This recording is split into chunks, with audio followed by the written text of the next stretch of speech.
well. Well, I'm Pastor Ben. It's my privilege this morning to share God's word with you and to share the Easter story with you.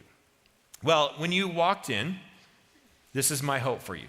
As you walked in through our doors this morning, my hope is that you were greeted warmly. Hopefully someone said hi to you. Hopefully someone said hello to you, said good morning, happy Easter. Maybe someone said he is risen or some form of greeting, right?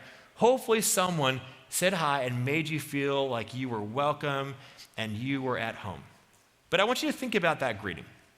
I want you to think about that person, and I want you to think about what did they say next?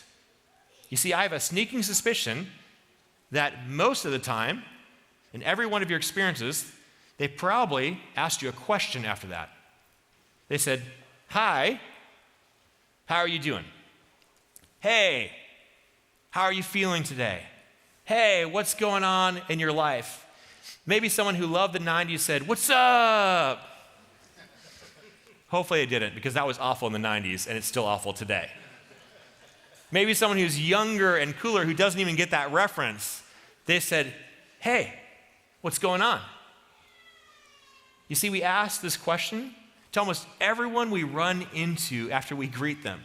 To complete strangers on the street, we will say, hey, how's it going? To people we barely know, we ask this very personal and intimate question. How is your life going? And we ask this question to people, and they typically give us a very similar response.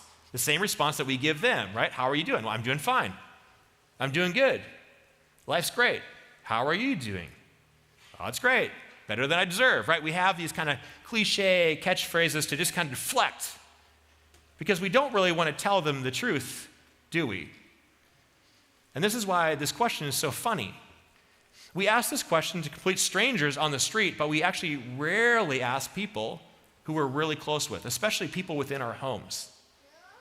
Right, here's an example from my life, and it's probably true of your life, but my day off is Friday, and so Friday is normally the day when I get up early, I make breakfast for my family, I say, what do you guys want? And I try to reproduce that for them. Most of the time it goes pretty well. Last week was a train wreck. I tried to make homemade donuts. That was the dumbest idea I have ever had in my entire life. It took me like 12 hours to make something that tasted like garbage. I should have gone to Casey's like a normal human being and just got a nice dozen donuts that were perfectly made. But anyways, so in those moments when I'm making food for my family and my wife walks in, I say, good morning. But I don't say, how's it going? I might say, how you doing? But that's a totally different conversation. I normally say, good morning. What kind of eggs would you like? How much bacon would you like? Something in that nature, right? I don't ask my wife that question because I think, as I reflect on it, I'm probably scared that she'll actually answer the question and tell me the truth, right? Because if we all answer that question truthfully, maybe what came out of our mouth might make that person feel a little bit uncomfortable, especially if they responded with their own discomfort in life. But what if we actually answered that question honestly? What if we told people how we were actually doing? Imagine tomorrow you go to Kroger's because you got to restock your shelves after the big Easter celebration. You fill up the cart, you go to the checkout line, there's some poor, unsuspecting 16-year-old girl trying to help you out and do the best she can. She says, good evening. How are you doing? And that's when you tell her the truth, right? Well, I'm doing horrible, right? I just got fired. My wife just left me. My dad is on the verge of death. My 6-year-old daughter won't talk to me. I haven't slept for days. So I'm great. How are you doing? I would suspect that Kroger's would probably have one less employee after that, or at least an employee that would never ask that question again. Because when we ask that question, we don't actually expect people to tell us the truth, do we? Because when we tell the truth in response to that question, we realize very, very, very quickly that life isn't exactly how we wished it would be. Right? We kind of have this view on life that if we work hard, if we eat right, if we work out, if we love Jesus and we love others, then things should work themselves out and things should be perfect. But the problem is, it's not true, is it? No matter how hard we work, how much we love Jesus, how much we read our Bible, how much we pray, we still have difficult things in our life. We still experience loss. You see, we still live in a broken world. And if you weren't very aware of that before this past year, now you definitely are.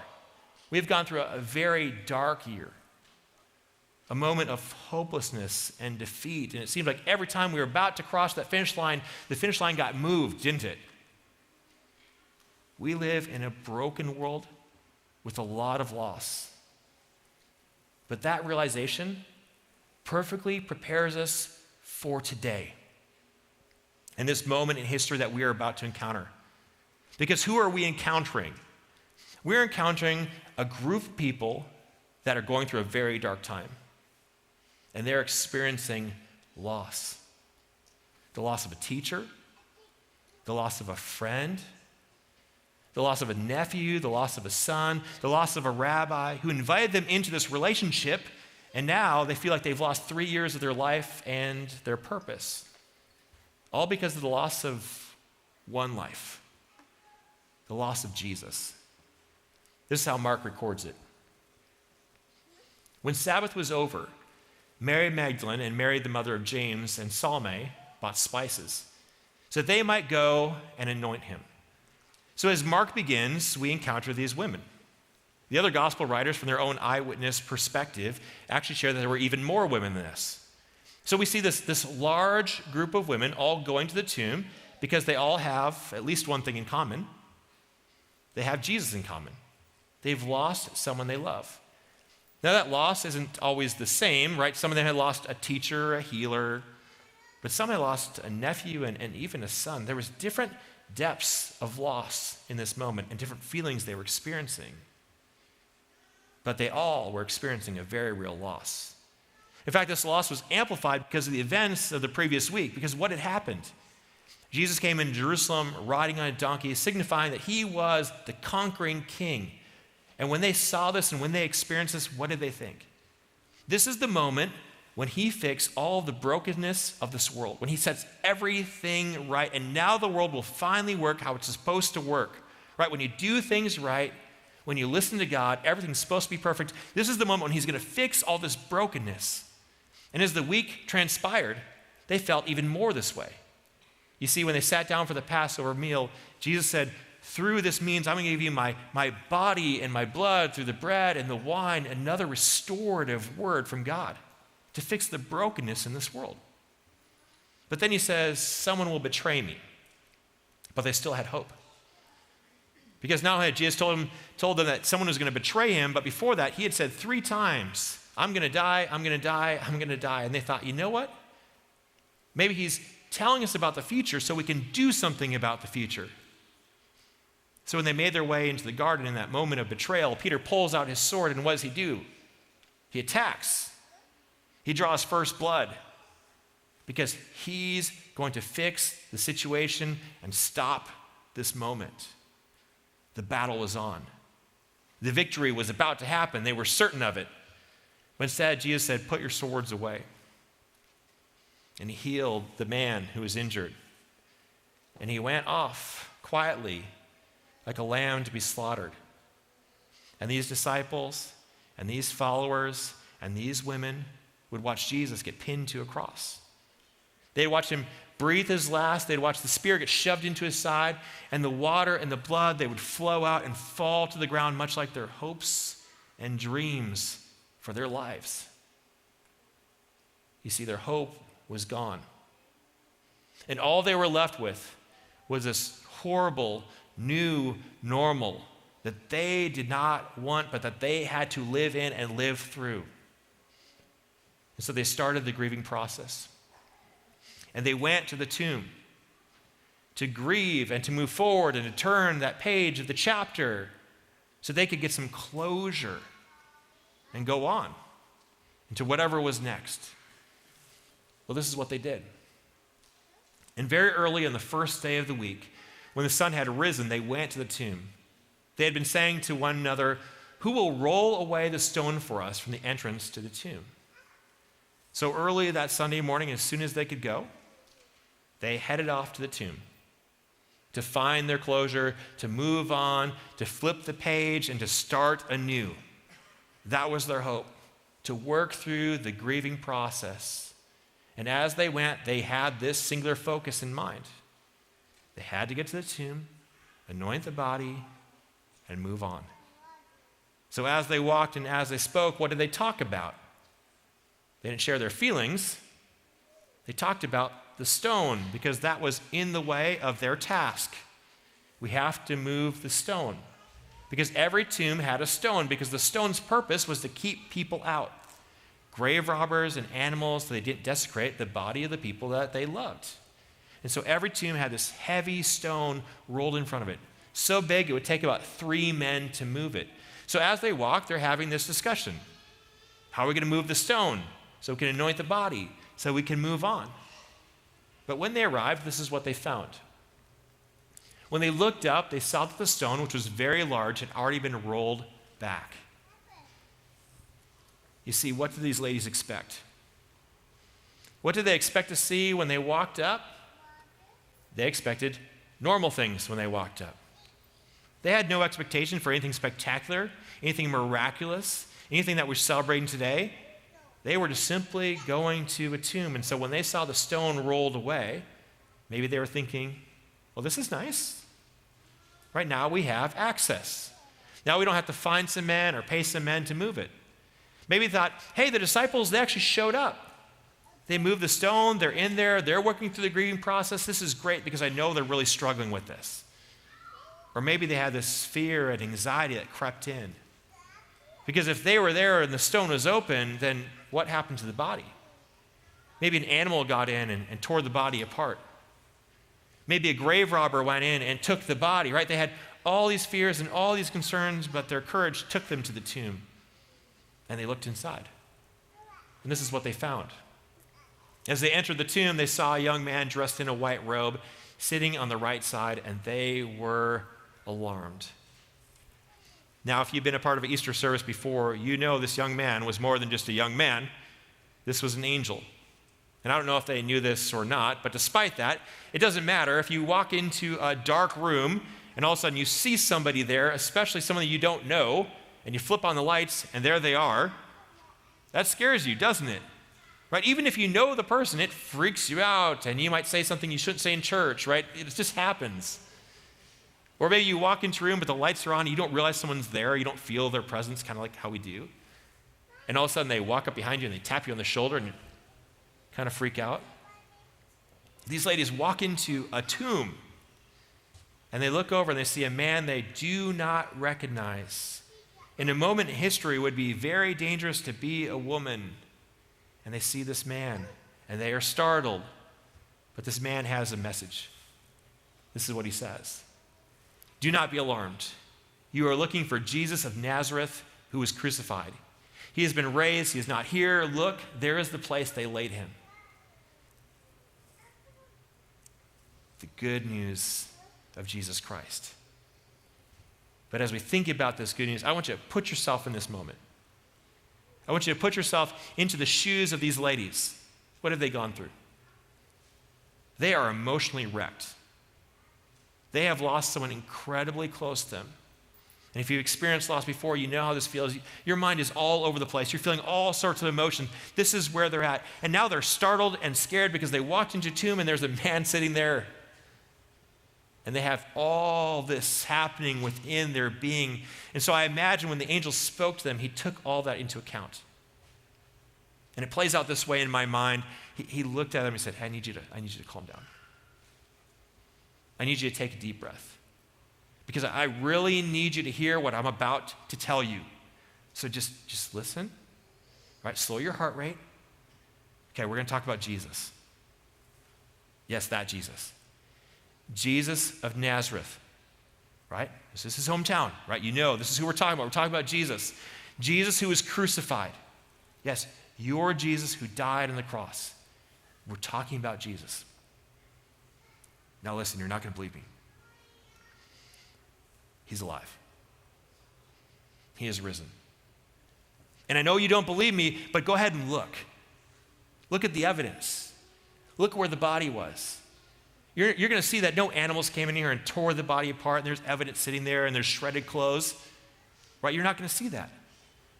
And you're going to see that it wasn't grave robbers, because you're going to find the grave clothes laid there, folded up, wrapped up nicely. And no grave robbers would do that, because their goal is to get in, take what they want, and move on before they get caught. So there's only one logical conclusion. It's all true. Jesus is alive. Well, there's more. But go and tell his disciples and Peter that he is going ahead of you to Galilee. There you will see him just as he told you. So now that they've experienced this good news, he says, go and tell the good news. Jesus is alive. Go and tell the disciples. Go and tell Peter. Go tell these men so they can know the good news. And this is great news. But built into this good news is a pretty sad reality. You see, three times, Jesus told these men, his disciples, I'm going to die. I'm going to rise again on the third day. I'm going to die. I'm going to rise again on the third day. I'm going to rise from the dead on the third day. 3 times he told them what was going to happen and when it was going to happen. But these ladies had to go tell the message to these men who should have been there. They should have been waiting at the tomb with expectation. They should have been the ones that rolled the stone away, looking for something to happen, as Jesus said it would happen. But where were these men? Well, the answer is built into our question. How are they doing? The truth was, not well. See, these men no longer believed, no longer had faith, and no longer trusted in Jesus. They were engulfed in self-pity. They were men who had given up everything to follow this rabbi who they thought was the Messiah. For 3 years, they spent day and night with him. They gave up everything, and they thought they knew what was going to happen next. But when their teacher died, their hopes and their dreams and their life was destroyed. And their future lay in the balance because they didn't know what people were going to do to them, because they were connected to this Messiah, this Jesus. And they were done. They had moved on. In fact, if you're looking for a reason this morning to believe, I think one of the most compelling reasons that I believe this story is because of these men. These men who had given up and moved on. They did not believe, they did not trust, they were not followers anymore. Jesus to them was a liar, someone who failed to live up to his promises. But when they encountered the risen Christ, everything changed. These men changed. As you read through your history books, as you read through the Bible, you see these men covered in self-pity who had given up and moved on, empowered to preach this message. And they went all around the world preaching this message that Christ had risen from the dead, that everything was about to change, everything had already changed. And they shared that message from generation to generation to generation to today. 2,000 years later, we're hearing the same message because of what these disciples experienced, because of what had happened, because of what had changed the world. But they were not the first ones to share the message. These ladies were. This is how Mark records it. So they went out and fled from the tomb, for terror and amazement had seized them. And they said nothing to anyone, for they were afraid. You see, when you experience the loss of a loved one, you experience a lot of emotions all over the map. But there's one emotion that you rarely feel, and there's one feeling that you really feel. It's that feeling of hope. See, very rarely in death do we experience hope. But these ladies had a message of hope. A message of hope that they were supposed to tell, but if they told this message, they were going to look crazy. They were going to look like lunatics because no one comes back from the dead. And they were going to look like liars in a culture that already didn't take women seriously. They didn't even take the testimony of women seriously in the court of law in this day. And this is the message that God entrusted with these ladies, to go and take a risk, to look silly, to hand this message on. And so they were terrified, and they were scared, and they were afraid. But they listened. And they shared this message with these disciples, who would then encounter the risen Lord and would hand it on from generation to generation to generation to generation. Can you imagine what these ladies would be thinking if they saw what was happening today? Churches all around our globe, raised and built and funded for one purpose: to share this story, the story of the resurrected Christ. And every time this story is mentioned, whose names do we mention? These ladies who took a risk to look silly, to share the good news. Can you imagine them hearing about what life is like and what these buildings look like and these rooms full of people look like? Can you imagine the angel trying to explain to them that someday, 2,000 years later, there's going to be people holding their phones, an iPad, a computer, watching it on their TV, the story about Jesus, the resurrected King, and these ladies' names would be mentioned year after year after year after year? I gotta believe they would never believe that part. That might be harder than the other part of the story. But they took this risk, and it changed everything. So, how you doing? I'm good. I'm fine. Right? I'm doing better than I deserve. But how are you really doing? You see, if we got to that depth of the conversation, even in this environment, you might say something like this to me: well, I'm great right now, because I know for the next hour I'm going to have a great experience. I'm going to sing songs. I can forget about what's going on out there. But I know as soon as I walk out those doors, life is still going to be there. I know my dad will still be sick with cancer. I know my wife and my relationship might still be on the rocks. I know my teenage son, who hasn't spoken to me in years, well, that's probably not going to change. I know the bills still need to be paid, and I don't know if I'll have a job next week. You see, this world is a broken place. It's a sinful place. And we kind of have this notion that if Jesus just enters into the conversation, into the realities of life, that everything will change. If I eat right, if I work out, if I love Jesus and love others, then he's going to put this special hedge of protection around me, and then everything will be perfect. But that's not the invitation that we receive. You see, the invitation that we receive from our risen King actually is so much better. It's an invitation to come follow him, to be in relationship with him. Meaning that when life throws its worst at us, no matter what happens, no matter what phone call we get, no matter what diagnosis we have, no matter what's happening, Jesus will be with us every step of the way, breathing his hope into our space.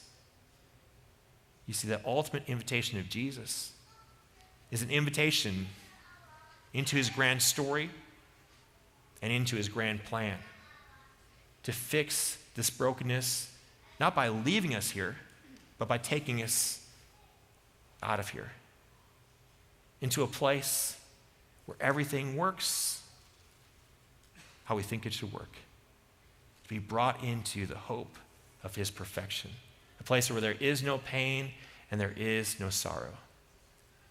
This is the hope of Easter. Let's pray.